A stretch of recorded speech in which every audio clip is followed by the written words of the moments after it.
Hello and welcome. Massive Russian strikes against Ukraine, while Russian counterattacks are actually gaining some ground, but Ukraine also has significant successes. A lot is happening. We'll look into this in this situation report.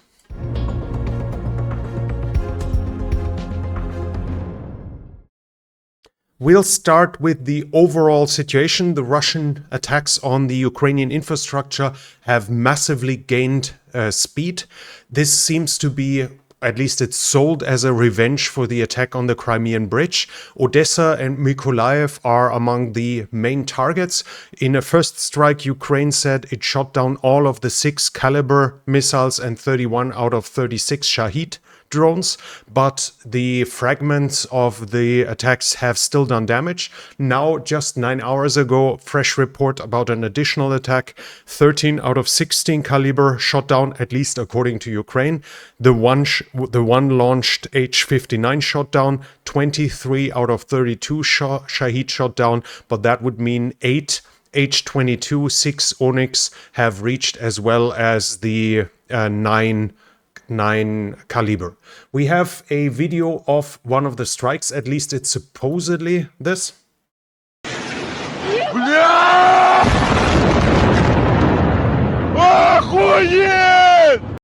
I'm not able to fully confirm if this is authentic yet, but it seems to at least be possible. And those are the pictures from the harbor. I think it was in Odessa, where you see that they hit the installations to export grain, agricultural products that were massively hit in those attacks. You see fire and damages all over. Let's go to the developments along the front line. The Russians say they achieved a 2-kilometer wide and 1.5 kilometer deep success into the Ukrainian lines here in Luhansk. Where exactly that was supposed to happen, I cannot fully say. We know that they have gained some ground here at Liman Pershi, mostly west to it. There were attacks in the south as well, but I do not know whether they have achieved anything here. Now we have more reports according to which Novoselivsk is now fully in Russian hands. I do not see full visual evidence yet, but it increasingly seems likely that it's actually in Russian hands. The Russians have also been successful in Krimean. This is here. Here they've crossed the Sherebets River, but I don't think this is the 2-kilometer wide, 1.5 kilometer depth. At least it didn't seem like it, but let's quickly check it. No. According to this, but we see here, this is a pro-Ukrainian map, which might as well understate Russian successes. This seems to be at least the most likeliest point where the Russians claim this success did happen. But as said, we don't really know it in this regard, how successful they have been, but they do have achieved some successes. The Ukrainians did counterattacks at Torske, at Dnipro, and in the Serebryanske forest. I cannot confirm that they have achieved anything in those counterattacks. I do not have any confirmation whatsoever. South of the Seversky Donetsk, we have Russian attacks at Vesele, at Orikhovo-Vasilivka, at Ryhorivka here. They also attacked, and Osaryanivka. There was also an attack in this area here by the Russians. The attacks by the Ukrainians, on the other hand, have been successful. We do have this report here, that according to them here, nevertheless, near Klishchiivka, the enemy, at the cost of significant losses, this is pro-Russian, so whatever they say about losses, we should take with a big grain of salt, managed to cling to the adjacent heights. In the case of maintaining control over the hills, the defense of the settlement will become much more complicated. We have the map here showing, and according to this, the Ukrainians are now in full control of the heights, at least west and southwest of Klishchiivka.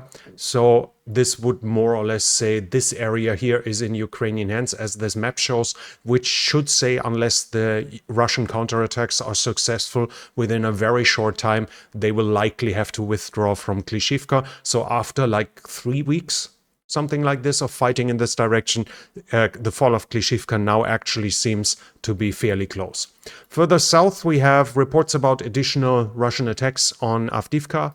We have a significant change has happened further south, though. The Russians have taken a coal mine that is here. The map, we have a video first showing the attack, where you also see that they are going in a straight line. Basically, due to the mine situation, they cannot open up their formation but have to go in line to reduce the damage. This is the position where we see the Russians reaching it. After that, artillery fire continued, and at least according to pro-Ukrainian sources, the losses on the Russians inflicted were massive. It's unclear yet to which degree they happened, but we have further images of losses that were geolocalized, so we know the Ukrainians have lost this position here. By the way, you can even see trench lines on Google Maps here in this. This is important because it is basically the guard of the southern entrance into Klishchiivka, into Krasnohorivka. At the same time, this is an advance where the Russians have not been successful in 16, 17 months. Since the beginning of the war, they did not manage to push further west here. They actually lost a position here, which they held prior to the outbreak of full hostilities along the whole front line in February 2022. So this is a massive loss for the Ukrainians, not necessarily meaning that Krasnohorivka is about to fall. That would be far too far-fetched, but it is a painful loss on the southern flank of the town. And here we see why it is important to read both sides. Whenever I point some doubt at the Ukrainian reports here, there are commentators attacking me. How dare I compare them? I usually emphasize that one side is lying, or let's put it euphemistically, is much more optimistic than the other. That's the Russian one, but it's not that the Ukrainians simply 100% tell the truth. Here, for instance, we have an example from their Facebook site of the General Staff. I read all their single reports of the last 2 days, and every single time they say that they managed to defeat hold back the Russian offensives in the vicinities of the cities of Marinka and Krasnohorivka. Every single time in the last 2 days, while that town has fallen, and it has fallen over a day ago. So while that mine has fallen, so the Ukrainian General Staff is not admitting to that yet. That is why it's important to read both sides. That is why I take success reports only if the opposite side has confirmed it, or if we have visual evidence. And here we have visual evidence, and just another indication why we should not trust the Ukrainian communiques 100% either. But then again, I need to emphasize this again. One side is much more euphoric, much more optimistic when it comes to their reports, and that's the Russians. The Ukrainians are much closer to the truth, but that does not mean they tell 100% of the truth 100% of the time, which we see here in this example. Further south, we have reports of successes in Marinka by the Russians as well. We see it was a drone strike here that hit at that position. It's further, we see those small lakes, and it's significantly further from the main road, which was still fought for quite a while ago. And we have now reached more or less these positions here, which this map is already showing, but we have another visual proof of the Russian lines having moved further west. So while this is probably still in Ukrainian control, as we can see, the overall majority of Marinka is in Russian hands, as we see here in this visual evidence. The Russians also said they defeated a Ukrainian attack in the direction of Volodymyrivka. Recently, I showed a video that geolocalized Ukrainian advances along that ridge line here, so we know that there is Ukrainian offensive activity, and at least according to the Russians, there was another attack. I do not find any other mentioning in this regard, though. Further west towards the Oblast border, we have another report here from, where is it? This here should be it. Yep. We have the report again by Riba. They are talking that the Ukrainians are having additional successes. We have the enemy advances continue in the Staromayorsk area. So here, the Ukrainians are slowly gaining ground. There have also been reported attacks by the Ukrainians in the direction of Pryutne, but Pryutne is still in Russian hands, and the Russians are claiming they defeated Ukrainian attacks in the direction of Uroshaine, while the Ukrainians say they defeated Russian counterattacks on from Staromayorsk north, as well as on in the direction of Rivnopil and Novodarivka. So the front lines are still active there, but the Ukrainians slowly creep forward. Further west, close to Orikhiv, south of it here, we have Ukrainian reports of successful attacks, which I cannot confirm. What I can confirm, though, is very unfortunate for the Ukrainian side, though. We have a Telegram video. This is pro-Ukrainian, and it's coming from the 17th. Ignore the Christmas. This is some translation error. So 2 days ago, they said before you go to sleep, might practice a few hours ago. So according to this, supposedly, at least those videos were fresh of Russian positions being shelled. They have been geolocalized. We see the images here, and where they have been geolocalized is pretty unpleasant. We see this line here and those two, and it's south here. It's a little west of this same formation, and it is a little east, a little further west of this position. This is, by the way, where the Bradley parking lot was. And when we go back here, we see that they are in these positions here. So according to, at least if this video is from right now, which is always a possibility that this video might be a month old. But if those videos are fresh, then the Russians have actually advanced significantly north here from this position. But at the same time, we have reports, and we heard that the Russians claimed they had a massive counterattack a few days ago that was successful north. I just didn't see enough proof of them advancing far enough north. What we do have, though, is Voenko. Just a few minutes ago, it's like 40 minutes ago, they said a massive Ukrainian attacks with Western equipment. They're saying including Leopards and Bradleys is currently happening in Orikhiv. It's close to Orikhiv, again on Robotine. We see it here according to them. But here you can also see, again, this is pro-Russian map. So just because they show something on a map doesn't mean much. But at least they claim that the front line has moved significantly north. And if we compare it to this here, this is the road. So according to them, the front line would be, I don't know, somewhere here. Again, this is pro-Russian. This doesn't mean it's any truth to it. We try to get closer to the truth by comparing the both sides, by looking at visual evidence. What we take from this here is not necessarily that this map is true. We take from this that according to them, there's a massive Ukrainian attack happening right now with Leopard 2 tanks and with Bradley infantry fighting vehicles with an unknown outcome. This might very well lead to Robotine being liberated within the hour. This might be a defeat, though, but it's too early to say. Further west, we have reports about additional attacks in close to Mali Shcherbaki, south here. According to this, the Ukrainians attacked southwards here, and in the Stepove, Lobkove, Piatikhatki area, the Russians are also reporting some Ukrainian attacks. No confirmation of change in territory at all. We do have a change in territory, though, reported here at the Dnipro bridgehead, and there we have a Russian, here, this is two majors, Dva Mayors. They are saying that they are moving forward with small steps.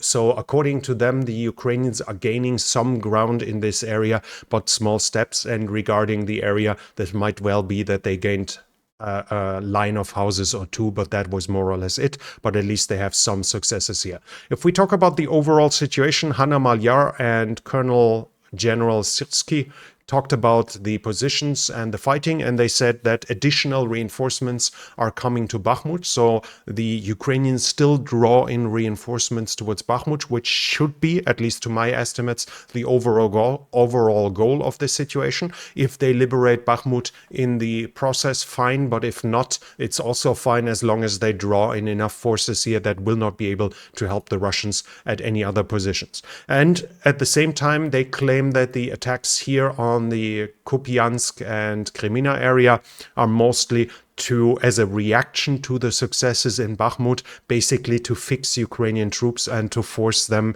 to deploy reinforcements, less though that they hope to achieve an operational success. But at least the first part seems to be successful, at least again, if we trust the Russians, because the Russians are saying that here also our subscribers from the scene specify that the armed forces of Ukraine are urgently transferring reserves to the recently taken Novoselivka area for a counterattack. So at least according to the Russians, their attacks are successful. If we assume their goal is to fix Ukrainian troops and reinforcements there, then this would be successful, as the claim that Novoselivsk has fallen to the Russians. I still can't fully confirm it. This at least leads to the Russians claiming that the Ukrainians deploy additional reserves. Other than that, we have reports about further attacks by the Ukrainians in the whole southern area, like Melitopol. Other towns have been hit either with Storm Shadows or with HIMARS. Ukraine is still doing artillery, long-range cruise missile attacks here to prepare to help with its counteroffensive to strike logistics and infrastructure in this area. On the from the Crimean Peninsula, we have the reports the railroad bridge is fully operational. One lane was actually reopened, even though it seems likely that because the road has moved a little to the side, that unless the Russians are willing to take big risks, that would mean that they probably only allow small cars or something to cross over. And we now have claims that a temporary bridge is supposedly going to be built here for 200 meters to bypass this. Whether or not it's going to happen, I have no clue. The Russians are saying the pillar itself under this has not been damaged. No clue about that either. As said, this is unfortunately not my field of expertise. And as said, they claim that the other lane in the background is back in operation. Before that, on satellite pictures, there were actually 4 rapidly moving naval objects spotted southeast of the Snake Island, which now is considered that they might have been the drones that attacked the bridge here, even though Russian mill bloggers are claiming that at least part of the attack came from the Azov Sea, which is obviously highly interesting how the Ukrainians managed to get drones in there. We have partisan activity, but this time from Russia. This was an attack on a Russian supply transport, I guess. It's a truck. We see here the Z on it, and it was actually in Belgorod. And those here are Chechens fighting on the Ukrainian side that took out the truck here, and its 2 occupants were killed in the attack. So they are doing basically what you could say guerrilla or partisan activity inside of Russia.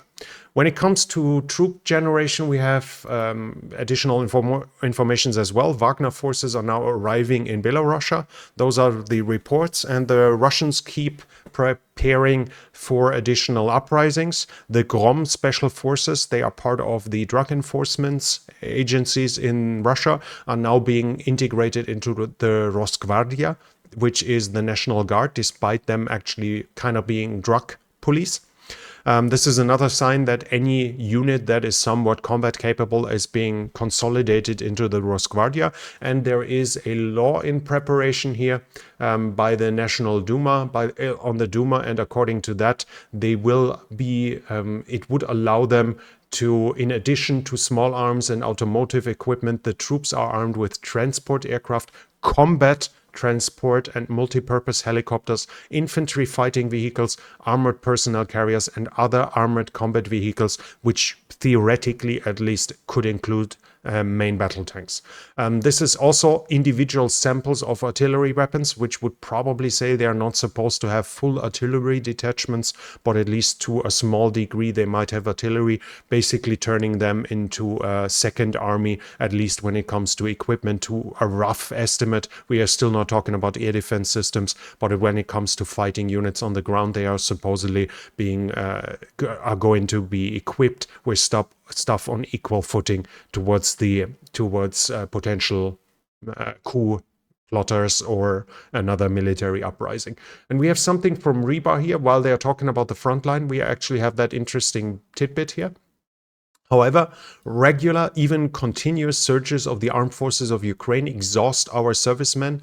The lack of rotation, the problem of which was raised by Major General Popov, has not gone away. So they confirm what we talked about in the past, that when Major General Popov was fired, that his complaint was the lack of rotation, which is a bad sign for the Russians, as every military knows how important rotations are for the combat readiness. And if it's the refusal for them to happen, is that the only logical explanation is there aren't really reserves that could be used for this. So a bad sign for the Russians. But they have some good signs for them as well. We have reports from Russia that Ural Vagonzavod has delivered new T-90Ms and new T-72B3M tanks. They still continue to produce, and they send out batches again and again.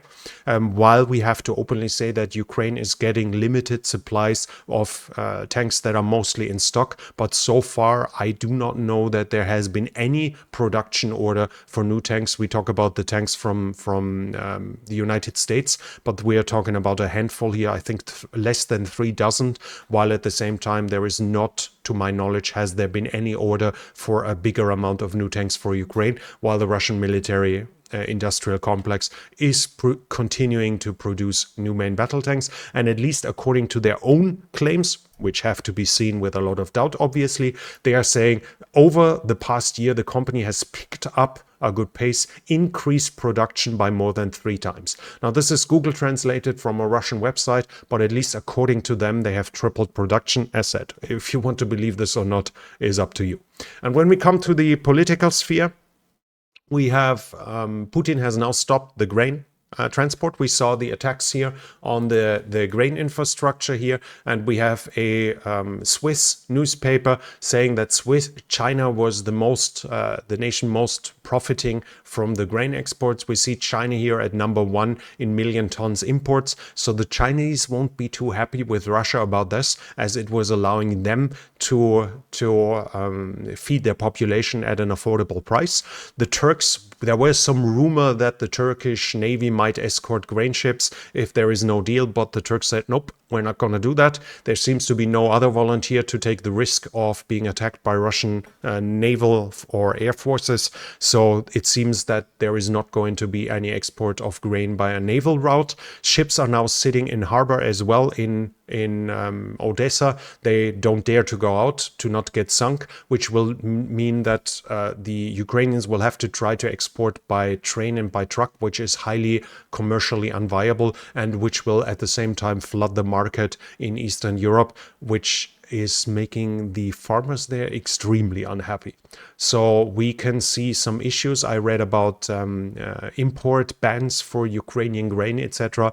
So this is going to cause problems, and we see that the markets are already reacting. Those are the wheat futures, and you can see today they went up by almost 8% at least when I saw it the last time. No, we are over 8% now. They continue to climb as of now. Also in the political sphere, the Duma deputy Vasily Piskarev has suggested a law that would punish propaganda or justification of extremist ideology with 300,000 rubles of punishment. That's roughly $3,000. And up to 5 years in prison. The idea is obviously to make self-censorship, to induce self-censorship within the Russian civil society here. And we have a report from the Czech Republic, CZ, as well as Cellier et Belot, the ammunition factory are going to cooperate with the Ukrainians in the production. Among them, supposedly submachine guns like the Scorpion, the CZ Brand 2, and Cellier et Belot ammunition is going to supposedly being produced for the Ukrainian armed forces fairly soon. And we have a video here of a M55S that has been hit. We see it here. It was hit by a Russian artillery shell, Krasnopol 152 laser-guided shell, and according to this is the tank withdrawing, so supposedly its armor as well, its strong homogeneous steel armor as well as the ERA that were added allowed the tank to survive. But this would be another sign of it now being in use. So far we've only seen it in training grounds. This is the first sign of another unit being deployed along the front line that we haven't seen so far. This was it for now. We have another story here, according to which they claim that, of course, it's Yahoo News, so it's American news that praise American vehicles, but we've seen examples that this is very likely true.